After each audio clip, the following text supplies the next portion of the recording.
P T I کی اسپتال منتقلی کا معاملہ، حکومت نے سپریم کورٹ کے فیصلے کے خلاف نظر ثانی درخواست دائر کر دی۔ چیف کمشنر اسلام آباد کی جانب سے متفرق نظر ثانی درخواست دائر، عدالتی فیصلے کو قانونی سقم کا شکار قرار دے دیا۔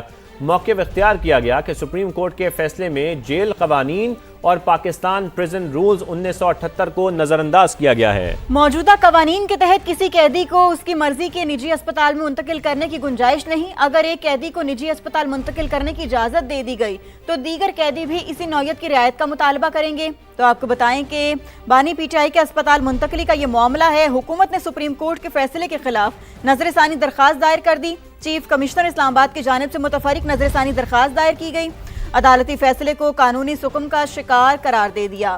موقف اختیار کیا کہ سپریم کورٹ کے فیصلے میں جیل قوانین اور پاکستان پریزن رولز 1978 کو نظر انداز کیا گیا۔ دوسری جانب آپ کو بتائیں، لاہور میں ڈیجیٹل بینکنگ فراڈ کی بڑی واردات، نجی بینک کے 170 سے زائد صارفین کا ڈیٹا لیک ہو گیا۔ طریقہ واردات نے ایف آئی اے کو بھی گھما کر رکھ دیا۔ ملزمان نے بینکنگ سسٹم سے کروڑ پتیوں کا انتخاب کیا، ان کے ایڈریس تبدیل کیے، نئے اے ٹی ایم کی درخواست دی اور پھر کسی دوسرے گھر کے باہر ریکی کر کے ڈیلیوری بوائے سے اے ٹی ایم وصول کیا۔ ملزمان میں ایک خاتون اور بینک افسر بھی شامل ہیں۔ مزید جانتے ہیں سما کے نمائندے قاسم ارشد سے۔ قاسم، یہ کیا معاملہ ہوا؟ اگر تو آپ کے بینک میں پیسے ہیں اور آپ کو یہ عادت ہے کہ آپ اپنے بینکنگ اکاؤنٹس پر نظر نہیں رکھتے، چیک نہیں کرتے اور اپنے جو ذاتی ڈیٹا ہے اس پر رسائی نہیں رکھتے تو آپ خطرے میں ہیں۔ ایف آئی اے نے ایک ایسا گینگ پکڑا ہے جس میں بینک کا افسر بھی موجود ہے۔ اس نے تقریباً 170 سے زائد جو بینک صارف تھے ان کا ذاتی ڈیٹا، جس میں حساس نوعیت کا ڈیٹا، شناختی کارڈ، ای میل، یہ سارا ڈیٹا چرایا اور اس پر نئے اے ٹی ایم بنا کے 1.5 کروڑ روپے تک جو ہے وہ لوگوں کو رقم سے محروم کیا۔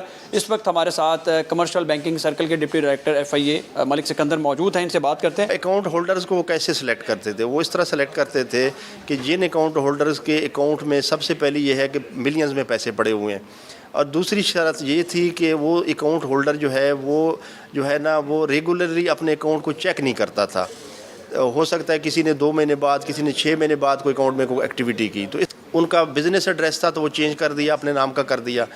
اگر ان کا کوئی اس کا ٹیلی فون نمبر لکھا ہوا تو وہ ٹیلی فون نمبر انہیں چینج کروا دیا۔ جب کسی کسٹمر کا ٹیلی فون نمبر چینج ہو جائے جو کہ رجسٹرڈ نمبر ہے بینک کی ڈیٹیلز میں، بینک کے اکاؤنٹ اوپننگ فارم میں، تو اس کے بعد تو اس بندے کو الرٹ بھی نہیں آئے گا۔ ڈائریکٹر لاہور ایف آئی اے نے مجھے حکم دیا تھا کہ بینک کے تمام اعلیٰ افسران کو جو ہے وہ یہاں پہ بلایا جائے، جو گرے ایریاز ہیں ان کے سامنے رکھے جائیں اور جو ایجنسی ریلیشن شپ ہے تمام بینکوں کے ساتھ، اس کو بڑھایا جائے۔ جو گینگ پکڑا گیا ہے، اس گینگ سے 90 لاکھ روپے کی جو رقم تھی وہ برآمد کر لی گئی ہے، اے ٹی ایم برآمد کیے گئے ہیں اور وہ تمام آلات جو کہ اس جرم کے اندر جو ہے انوالو رہے ہیں، وہ تمام آلات اور ثبوت اکٹھے کر لیے گئے ہیں۔ جلد یہ ملزم اپنے کیفرے کردار تک پہنچیں گے۔ جی صحیح۔ قاسم آقلا میں انوکھا کیس، آسٹریلوی نژاد ٹرانسجنڈر کے ساتھ فراڈ، جعلی میرج سرٹیفکیٹ بنوا کر 4 کروڑ سے زائد کی رقم ہتھیا لی گئی۔ پولیس نے متاثرہ شخص کی مدعیت میں مقدمہ درج کر لیا ہے۔ ملزم اور اس کے والد کو حراست میں لے لیا گیا ہے۔ مزید جانیں گے سما کے نمائندے محسن خالد سے۔ محسن، آپ بتائیے تفصیلاً۔ جی بالکل، یہ آسٹریلوی ٹرانسجینڈر ہے جس کی ٹک ٹاک کے ذریعے دوستی ہوئی۔ لدے والا بڑائج کا علاقہ ہے، وہاں کا یہ رہائشی ہے عثمان، اور اس کے بعد جو ہے یہ 2 دفعہ پاکستان آیا، اور جب اس دفعہ پاکستان آیا 2025 کے لاسٹ میں، تو جو عثمان نامی نوجوان ہے اس نے جعلی جو ہے میرج سرٹیفکیٹ جو ہے اس کے ساتھ بنوایا، اور اس کے بعد جو سے وقتاً فوقتاً اس سے 4 کروڑ روپے کی رقم جو ہے اپنے مختلف اکاؤنٹس میں جو ہے وہ منتقل کروائی۔ اس کے بعد جو ہے جب اس نے واپس جانے کی کوشش کی تو انہوں نے اسے روک لیا، زبردستی قید کیا، اور ملزمان کا یہ کہنا تھا کہ ان کی فیملی کے ویزے لگوائیں تو پھر ہی وہ اس کو جانے دیں گے۔ تاہم جو ہے موقع پا کے 1 جون کو جو ہے ٹرانسجینڈر جو ہے یہاں سے فرار ہو کے لاہور چلا گیا۔ تفصیل کے لیے بہت شکریہ محسن۔ ڈائیلاگ کی اچھی فضا بن جاتی ہے، پتہ نہیں کیوں سبوتاژ کر دیا جاتا ہے۔ محمود اچکزئی کا کہنا ہے کہ رات کو پتہ چلا بانی کو رات کے اندھیرے میں کسی اور اسپتال لے جایا گیا۔ ایک اچھی فضا کو لوگ خراب کرنا چاہتے ہیں۔ محمود اچکزئی کی جانب سے یہ کہا گیا، انہوں نے کہا کہ ڈائیلاگ کی اچھی فضا بن جاتی ہے، پتہ نہیں کیوں سبوتاژ کر دیا جاتا ہے۔ رات کو پتہ چلا بانی کو رات کے اندھیرے میں کسی اور اسپتال لے جایا گیا۔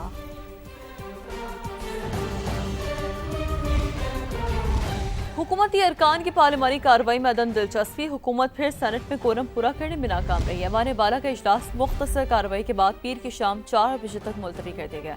سینٹ کا اجلاس پریسائڈنگ افسر منظور احمد کاکڑ کی زیر صدارت شروع ہوا۔ وقفہ سوالات کے دوران حکومتی بینچوں پر صرف 12 ارکان موجود تھے۔ बात की इजाजत न मिलने पर अपोजिशन सेनेटर मशाल यूसुफजई ने कहा कि आइन और कानून सिर्फ हमारे लिए है, आपके लिए नहीं। हुकूमत ने बानी PTI से मुतालिक सुप्रीम कोर्ट के हुक्म पर अमल दरामद नहीं किया। उसी दौरान मशाल यूसुफजई ने कोरम की निशानदेही कर दी। कोरम पूरा ना होने के बायस सेनेट इजलास पीर की शाम 4 बजे तक मुलतवी कर दिया। बानी PTI से उनकी हमशीरा की मुलाकात हुई। बानी की हमशीरा बता सकती हैं कि उनकी सेहत के क्या हालात हैं। वज़ीर दिफा ख्वाजा आसिफ कहते हैं बानी PTI की सेहत को कोई खतरा लाहिक नहीं है, ब्लड प्रेशर की थोड़ी बहुत शिकायत उम्र के साथ हो जाती है। हल्फन कहता हूँ बानी की सेहत को कोई मसला नहीं, उनकी सेहत को इशू बनाना सियासी बददियानती होगी। खान साहब की हमशीरा की उनके साथ मुलाकात हुई है, वो बता सकती हैं कि उनकी सेहत का जो है क्या हालात हैं। उनके ज़ाती मालिज ने यहाँ पे हाउस के एक मेंबर को बताया कि उनकी आंख की तकलीफ़ जो है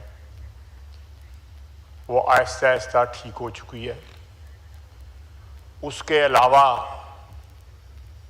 उनकी सेहत को खुदा न खास्ता कोई ख़तरा लाहक नहीं है। ब्लड प्रेशर की उनको थोड़ी बहुत शिकायत है, उनको ब्लड प्रेशर की दवाई जो है उस पे लगा दिया गया है। गैर ज़रूरी तौर पे उनकी सेहत को इशू बनाना जो है, मैं समझता हूँ, मैं लफ्ज़ नहीं इस्तेमाल करना, लेकिन ये पॉलिटिकल डिसऑनेस्टी होगी।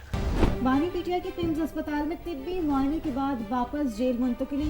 वज़ीर इत्तलात अत्तार कहते हैं कि तहरीक इंसाफ के कारकुनों ने शिफा अस्पताल के बाहर सिक्योरिटी सूरत-ए-हाल पैदा की, जिसके बायस बानी को पिम्स अस्पताल ले जाया गया। तिब्बी मुआयने के दौरान शिफा अस्पताल के डॉक्टर्स और बानी की बहन उज़्मा खान मौजूद थीं। डॉक्टर्स ने बानी PTI को सेहतमंद करार दिया। सुबह तकरीबन 5 बजे बानी को अडियाला जेल वापस मुंतकिल किया गया। जब भी ज़रूरत पड़ेगी बानी को तिब्बी सहूलियात फराहम की जाएंगी। तफसीलात यासिर हकीम की रिपोर्ट में देखिए। बैरिस्टर गौहर का कहना है कि हम कल पिटीशन दायर करेंगे। इलाज बानी PTI का बुनियादी हक है। बानी की बहन और ज़ाती मॉलेज बोर्ड का हिस्सा हों, ये अदालत का हुक्म था। आइंदा का लाहे अमल जल्द देंगे। कोई है जो नहीं चाहता कि मसाइल का हल निकले। हम सियासी मसाइल का सियासी हल चाहते हैं, लेकिन ऐसे तालियां नहीं बजती, ऐसे मुज़ाकरात नहीं होते। 2 दिन की ठंडी हवाओं के चलने के बाद आज पूरे मुल्क और कौम के लिए एक बोझिल दिन है। हमने हमेशा कोशिश की सिस्टम चले, इस सिस्टम का हिस्सा रहे। लास्ट नाइट जो कुछ हुआ इसकी तवक्को नहीं थी, ये बड़ी बदकिस्मती है। जो कुछ हुआ, जिसने करवाया, जिसने ये रोल प्ले किया, इसकी हम मजम्मत करते हैं। जो भी रुकावट है, रुकावट नहीं होना चाहिए, मुंतकिली होनी चाहिए। हम कोशिश करते हैं जमहूरियत पटरी पे रहे। कोई है जो कोशिश कर रहे हैं कि हम पार्लियामान से बाहर आएं, कोई है जो कोशिश कर रहे हैं कि हम मजीद ना रहे। जो कुछ रात को हुआ इसके खिलाफ हम पिटीशन मूव करेंगे और पार्लियामेंट्री पार्टी में आइंदा का लाहेअमल भी देंगे। खान साहब को आइसोलेशन में रख के अगर आपने ये बावर कराना है कि आवाम भूल जाएंगी तो ये आपकी भूल है। बानी PTI से उनकी हमशीरा की मुलाकात हुई। बानी की हमशीरा बता सकती हैं कि उनकी सेहत के क्या हालात हैं। वज़ीर दिफा ख्वाजा आसिफ कहते हैं बानी PTI की सेहत को कोई खतरा लाहक नहीं, ब्लड प्रेशर की थोड़ी बहुत शिकायत उम्र के साथ हो जाती है। हल्फन कहता हूँ बानी की सेहत को कोई मसला नहीं, उनकी सेहत को इशू बनाना सियासी बददियानती होगी। खान साहब की हमशीरा की उनके साथ मुलाकात हुई है, वो बता सकती हैं कि उनकी सेहत का जो है क्या हालात हैं। उनके ज़ाती मालिज ने यहाँ पे हाउस के एक मेंबर को बताया कि उनकी आंख की तकलीफ़ जो है वो आहिस्ता आहिस्ता ठीक हो चुकी है। उसके अलावा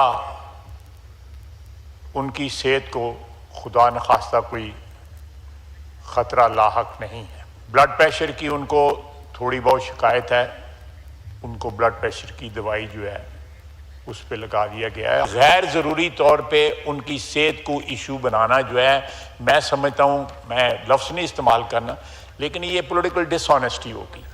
डायलॉग की अच्छी फ़ज़ा बन जाती है, पता नहीं क्यों सबूताज कर दिया जाता है। महमूद अशरगज़ई की जानिब से ये बयान सामने आया है। रात को पता चला बानी को रात के अंधेरे में किसी और अस्पताल ले जाया गया। एक अच्छी फ़ज़ा को लोग ख़राब करना चाहते हैं। तो आपको बताएं कि महमूद खान अशरगज़ई की जानिब से ये कहा गया कि डायलॉग की अच्छी फ़ज़ा बन जाती है, पता नहीं क्यों सबूताज कर दिया जाता है। रात को पता चला बानी को रात के अंधेरे में किसी और अस्पताल ले जाया गया। एक अच्छी फ़ज़ा को लोग ख़राब करना चाहते हैं।